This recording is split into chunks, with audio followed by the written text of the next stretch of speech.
সবুজের আচ্ছাদনে ঢাকা কৃষিপ্রধান এক জনপদের নাম বাংলাদেশ।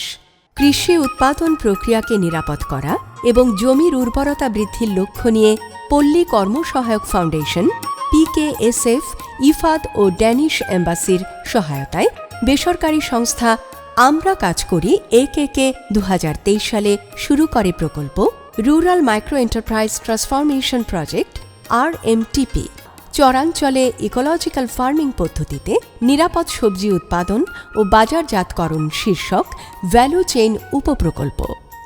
প্রকল্পের মূল লক্ষ্য স্থির করা হয় কর্ম এলাকার অনাবাদী জমিতে ইকোলজিক্যাল পদ্ধতিতে চাষের মাধ্যমে নিরাপদ সবজি উৎপাদন, অণুজীব সার ব্যবহারের মাধ্যমে মাটির উর্বরতা বৃদ্ধি, বাণিজ্যিকভাবে জৈব সার উৎপাদনের মাধ্যমে নতুন কর্মসংস্থান সৃষ্টি, উৎপাদন থেকে ভোক্তা পর্যায়ে একটি কার্যকরী ও নিরাপদ খাদ্যের ভ্যালু চেইন তৈরি, মানুষের খাদ্য চাহিদা পূরণের লক্ষ্যে বৈচিত্র্যময় সবজি উৎপাদন, উৎপাদিত কৃষিপণ্য সহজে বিক্রয়ের লক্ষ্যে স্থানীয় পর্যায়ে আউটলেট স্থাপন, জেলা ও বিভাগীয় পর্যায়ের পাইকারি ক্রেতাদের সাথে কৃষকদের সম্পর্ক তৈরিতে সহায়তা প্রদান। কর্ম এলাকা হিসেবে বাছাই করা হয় ফরিদপুর জেলার সদর উপজেলার নর্থ চ্যানেল ইউনিয়নকে।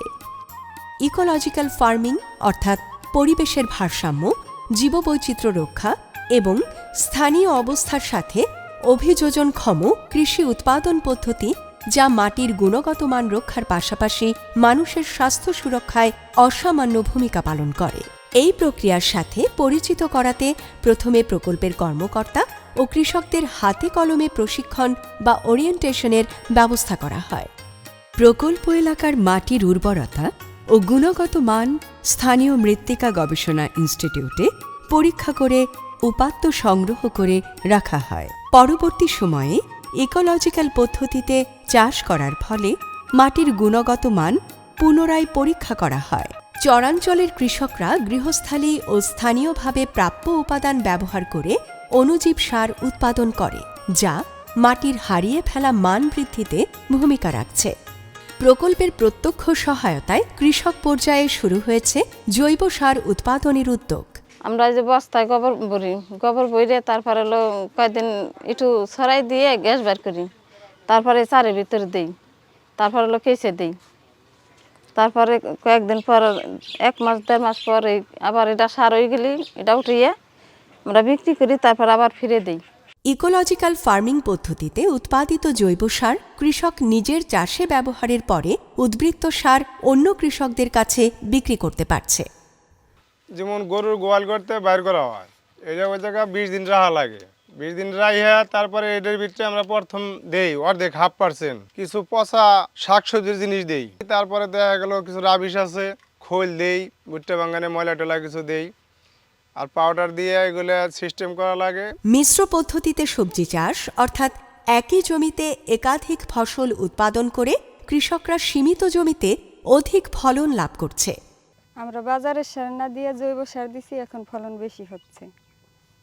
আগে বুঝতাম হলো বছরে বেচতাম হলো 20,000 টাকা, বছরে 2 খন্দতে আগে মূলে বেচছিল আমি এই 5 বিঘা মধ্যে 1,20,000 টাকা, খরচের মধ্যে 30,000 টাকা, 90,000 টাকা ব্যবসা। আবার এখন কদু ধরেন 40,000 টাকা বিঘা যাইতেছে, একই খরচ 8,000। ইকোলজিক্যাল চাষ পদ্ধতি জনপ্রিয় করে তোলা ও প্রকল্পের আওতা বহির্ভূত কৃষকদের উৎসাহ প্রদান করতে প্রদর্শনী প্লটের ব্যবস্থা করা হয়েছে। কৃষকদের উৎপাদিত পণ্যের ন্যায্য মূল্য নিশ্চিত করতেও প্রকল্পের পক্ষ থেকে নেওয়া হয়েছে নানামুখী উদ্যোগ। স্থানীয় বাজারে নিরাপদ সবজি বিক্রির জন্য আউটলেট বা দোকান স্থাপন, চরাঞ্চলের কৃষকদের উচ্চমূল্য সবজি যেমন ব্রোকলি, বিটরুট, গাজর, লেটুস পাতা সম্পর্কে ধারণা না থাকায় তারা এসব চাষে আগ্রহী ছিল না।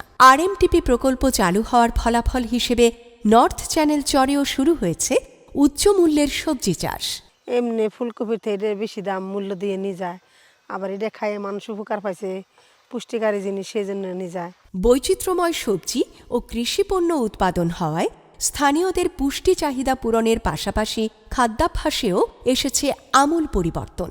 কীটনাশক ব্যবহারের পরিবর্তে সম্পূর্ণ স্থানীয় উপাদান থেকে তৈরি তরল মিশ্রণ ব্যবহার করে কীটপতঙ্গ দমনের ফলে পরিবেশের ভারসাম্য রক্ষা করা নিশ্চিত হচ্ছে। এছাড়াও ফেরোমন ট্র্যাপ ব্যবহার ও হলুদ কার্ডে আঠার মাধ্যমে ক্ষতিকর কীট পতঙ্গ দমনের ফলে সবজি ও পরিবেশ থাকছে কীটনাশক মুক্ত। পোকামাকড় ওই যে ফেরোমন ফাঁদ বা এই যে তিতে পাতা দিয়ে ওই যে ওষুধ তৈরি করি, এগুলো দেই। প্রতিদিন বিক্রি করে পারতেছি, প্রতিদিন এটা আছে। রাসায়নিক সার ও কীটনাশকের ব্যবহার বন্ধ হওয়ার প্রভাব দেখা যাচ্ছে চরাঞ্চলের জীববৈচিত্র্যে। লোকাল যে একটা এনজিও আছে একে তাদের কয়েকটি প্রোগ্রামে আমি গিয়েছি এবং যেটা দেখছি যে নিরাপদ ফসল উৎপাদনে তাদের যে কার্যক্রম বা অ্যাক্টিভিটিস এটা আসলে অত্যন্ত সন্তোষজনক বা আশাব্যঞ্জক। আমরা আশা করি যে তাদের মতো আরও অন্য অন্য যারা আছেন তারা যদি এই ইয়াতে এগিয়ে আসে, এই প্রক্রিয়ায় এগিয়ে আসে, তাহলে আমাদের যেটা পতিত জমি আছে এটা ফসলের আওতায় চলে আসবে এবং আমাদের নিরাপদ সবজি উৎপাদন যে আমাদের একটা টার্গেট আছে এই টার্গেট অর্জনে সক্ষম হবে। প্রকল্প এলাকায় নারী পুরুষের বৈষম্য অনেকটা কমে এসেছে, ফলে কৃষি উৎপাদনের বিভিন্ন পর্যায়ে নারীর অংশগ্রহণ বৃদ্ধি পেয়েছে উল্লেখযোগ্য হারে।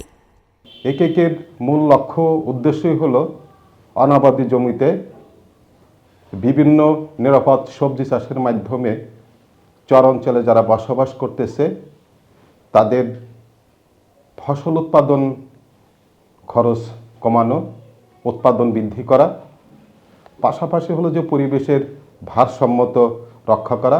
পিকেএসএফ, ডানিদা এবং ইফাতকে ধন্যবাদ দেই এবং তাদের প্রতি কৃতজ্ঞতা প্রকাশ করছি এই বিস্তীর্ণ চর অঞ্চলে সহযোগিতা করার জন্য।